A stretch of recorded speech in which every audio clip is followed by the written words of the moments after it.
Hi, I'm Frank Diamond, the managing editor of Infection Control Today. We're trying to give infection preventionists the information they need about COVID-19 and other dangerous pathogens. Now, since the SARS-CoV-2 pandemic barged into our lives and upended our world, the stock of infection preventionists has risen dramatically. I mean, how could it not? IPs not only protect patients, but also protect their fellow healthcare workers. With the increased focus on infection prevention, there might come a greater effort to steer more resources toward infection prevention and control departments, and a greater emphasis on recruiting and training new IPs.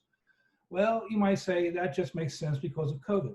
But the increased focus on infection prevention and control could have begun even before COVID, which brings me to my guest today, Sarah Smathers, an infection preventionist at the Children's Hospital of Philadelphia, CHOP. A study by Ms. Smathers and her co-author, Julia Salmons, was recently published in the American Journal of Infection Control. That study outlines how CHOP increased its focus on infection prevention, increased the IP staff size, and increased training opportunities for employees who want to become IPs. The results include much better outcomes when it comes to infection prevention. But what I found particularly interesting is that these efforts began before COVID, and the study data investigated also were gathered before COVID. It focused on healthcare-acquired infections. So the movement toward a greater emphasis on infection control and prevention had already been underway at CHOP. Ms. Smathers, thanks so much for joining us here today at Infection Control Today.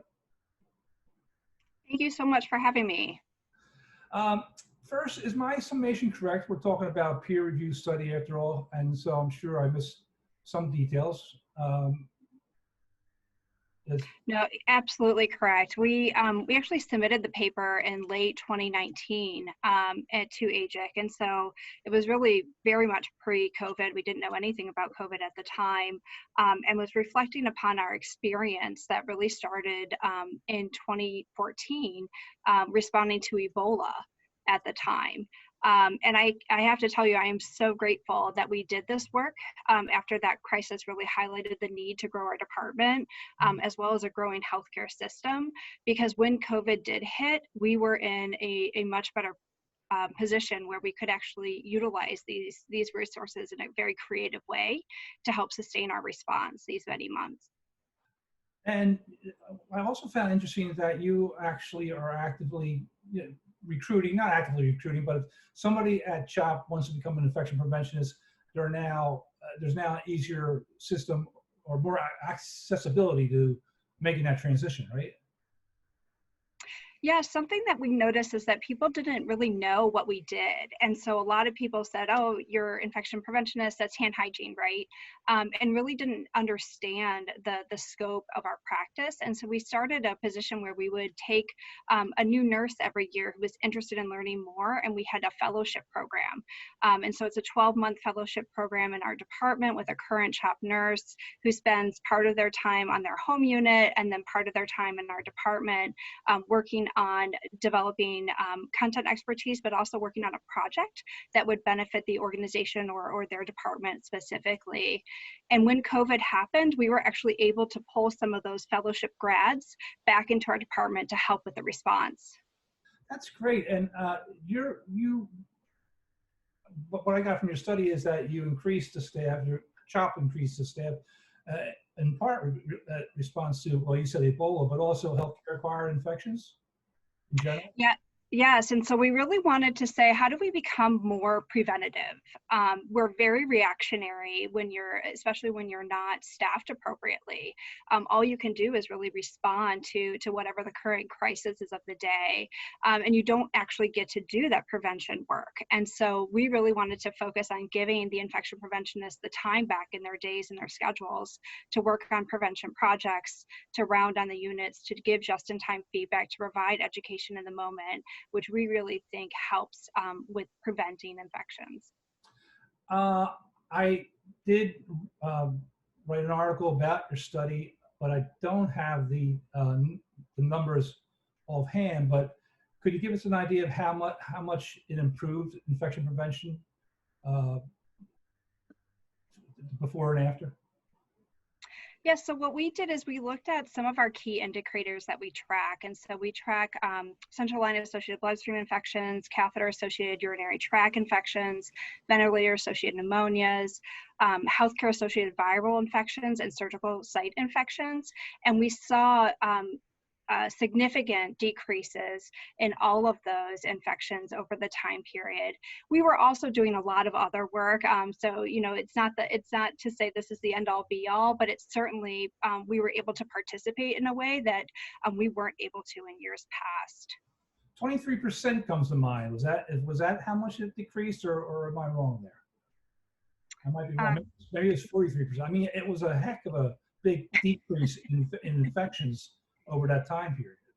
It was a 33% increase or decrease. 23, 43, 33, what's the difference, right? Still an incredible decrease. Did you, when you started this, did you expect that kind of success with it? You know, I think that when we started the program, we really knew that we needed to get infection preventionists out from behind their desk. And it was really a lot of reasons that we thought that they could be helpful in the environment, and, you know, doing the education. But really the results, when we looked at them, when we were able to look back and say, wow, this actually had a really specific impact, and we could think about the reasons why that supported it. And I know your system of tiering infection prevention is dovetail with how APIC had a tiering system. How did you manage that? Yeah, so APIC did publish a roadmap for becoming, you know, novice to a proficient to an expert infection preventionist. And when they first came up with that concept, I believe it was in 2012, I was really intrigued by it because our department at the time had one role. So if you were an IP with 30 years of experience or an IP just coming out of graduate school with 0 experience, you were in the same role. And to me, it felt like if we really wanted to promote this as a career opportunity, you needed to tell people that they were going to be able to advance within their career and have very clear guidance for how to do that. And also give people who were more senior in their career an opportunity to mentor those people and be acknowledged for their senior years in the field. And if memory serves, and my memory doesn't always serve, or it was infection preventionist 1, infection preventionist 2, and senior infection preventionist? Yes, that is correct. So would the senior infection preventionist be the manager of the other infection preventionists on the other levels? So they're actually not. We do have infection prevention managers in our department, but what we wanted to provide is there are a lot of people who want to advance through their career of infection prevention and control and don't want to manage people. So they want to be experts in their field. They want to be content experts. They want to work on large scale projects that span, you know, the entire hospital or the hospital system. We wanted to give them an opportunity to be able to grow and not have the only opportunity to be managing the department. So we do have managers, but we also have people who are leaders without leading people. You mentioned, you used the phrase earlier, get them out from behind their desk, the infection preventionists. So is the implication that they're sort of like number crunchers before, that was their main function, or they didn't interact with the nursing staff or the doctors as much as they possibly could have for better outcomes? Yes, I think that there's been a change over time in the field, and certainly when we started, this field's relatively new, really started about in the 1950s, and it was really a lot of, you know, kind of field work for the hospital, and so there was a lot of those interactions and partnerships, and then over time, you started to have mandatory laws, whether that was through CMS, you also have accreditation agencies, Joint Commission, you have your state mandated laws, and so you're required to submit all these different information to all these different places and track infections. And in the state of Pennsylvania, where we're located, we have to track every infection that the CDC has a definition for, the National Healthcare Safety Network. And so that's a significant burden.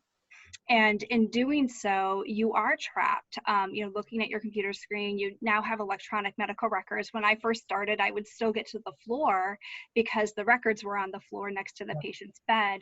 But over time, you know, we've moved to electronic medical records. And so you're looking at a screen, you're completing data, you're reporting data.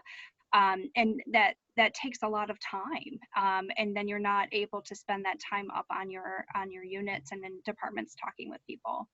You mentioned when you got started, what was your background, and why did you decide to become an infection preventionist? So I started off, I have my master's in public health in hospital and molecular epidemiology, and it had an infectious disease focus. When I was younger, I read The Hot Zone, and which was about an outbreak with Ebola virus, and I became very, very interested in infectious diseases and outbreaks. And I started doing research at CHOP in infectious diseases. And in doing that research, I was doing research both in the infection prevention and control department and also in the infectious diseases department, and realized that I just really loved the field. And I love the impact that you have, that every day you go into work, you help somebody, you help a healthcare worker protect themselves, you help them provide better care for their patients. And you're always learning. You never know everything there is to know in this field. And just when you think you do, there's a new pathogen to learn about. Right. We won't mention any names, right? But I am interested that the Children's Hospital of Philadelphia. So their healthcare professionals have complained justifiably about the shifting guidance and the shifting information and the swamp of information out there. Some of it very good, some of it not so good. And one of the things with that at first was that, oh well, if they're kids, you don't have to worry about it. So you mentioned that when COVID struck, when people became aware of COVID, your department was ready to roll. So did you roll right away, or were you stopped by the news that this doesn't really affect children, or were you worried about your fellow professionals? Right, right. I mean, we worry about our employees as well as our patients and our visitors. I mean, we really, anybody who's coming into any of our CHOP patient care buildings, we need to take care of. And so we had actually started working, our Bioresponse team has been active since the days of Ebola, and we have been training and preparing. We meet quarterly, and when we started seeing what was happening out of China, we started meeting in very early January, and up those meetings to really every week. And as it became more and more apparent, then they became daily. And so we were not pausing because there was information that it didn't impact children, but at that time we knew things could change. We knew that was the results out of China, but we were still really worried about what it meant for our patients who were immunocompromised, who have had organ transplants, and so really we didn't know what it meant for our chronic kids, our kids with chronic conditions. And so we were being cautious, and we really wanted to make sure too that our employees were prepared, because our patients don't come in alone. They come in with family members, and those adult family members could be sick as well. Did more and more departments participate in those daily meetings as time went on, and the pandemic got worse? Yeah, so our Bioresponse team is made up, it's a multidisciplinary team that includes all aspects of the hospital. And very early on, we really created about 9 different work streams where we knew we were going to need to focus. Things like logistics. Do we have the right supplies? Do we need to create the right environment for our patients? So where we were going to house those patients, how we were going to train people for PPE, how we were going to surge. And so we created different streams of work to respond to the different areas that we anticipated needing help. And then as new things popped up, we formed new working groups.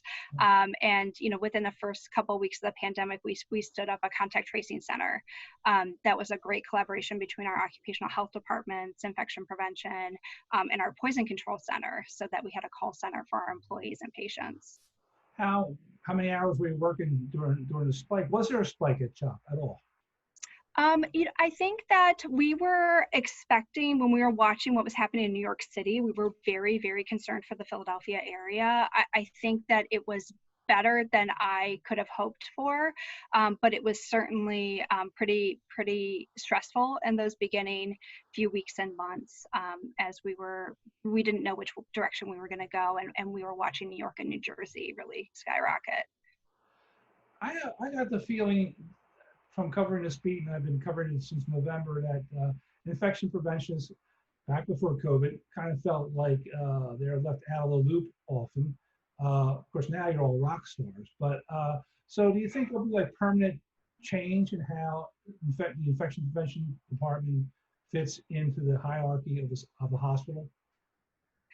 I think there will be. I mean, I have to say, I am very grateful to work at the Children's Hospital of Philadelphia, where I don't feel like we're often left out of the loop of operations. I think people really do reach out to us, but it may, I think some of that stems from the foundational work we have done since Ebola to integrate ourselves more in operations. I'm hearing from a lot of peers that is exactly what they're hearing from their administration. We don't have you resourced enough. How do we staff you differently? And I'll tell you, I think that those people are concerned about how they're going to recruit in a field that is expecting a lot of retirees. 40% of infection preventionists are expected to retire in the next 5 to 10 years. And so we need to really be thinking about how we recruit the next generation, how we train them, and how we prepare them, because it's not an easy job to begin with, and it's just getting very much tougher since COVID. Recruitment's an interesting issue because it seems that people more or less drifted into infection prevention, often with a nursing background, but with other backgrounds, as you mentioned. So, where from here as far as recruitment at CHOP, just to let younger medical students know that you're there and what you do? Yeah, I can tell you what I did is several years ago, I reached out to Drexel University and I asked if they would be interested in developing a certificate program in their master's department in their Dornsife School of Public Health. And I worked with their team there to develop curriculum, and I teach a course on infection prevention in the healthcare environment that people can either minor in or professionals can get a certificate online. And we have gotten some great feedback that people who have graduated from that program have gone on and been able to get positions in infection prevention and control, where typically somebody with my type of background, it was very hard to get into the field. And it's so anything you want to add about anything you want to tell your fellow infection preventionists around the country who might want to follow in your footsteps and increase the focus on their have the hospital steer more resources and people into the department? Yeah, I can tell you, I was asked recently, what is the one thing that I really felt like made a difference in decreasing HAIs? And I will tell you that I really think it was the role diversity. So having different types of roles in the department that do different tasks. And so when COVID hit, we had infection prevention associates who were doing some surveillance for us, doing our reporting, our data entry.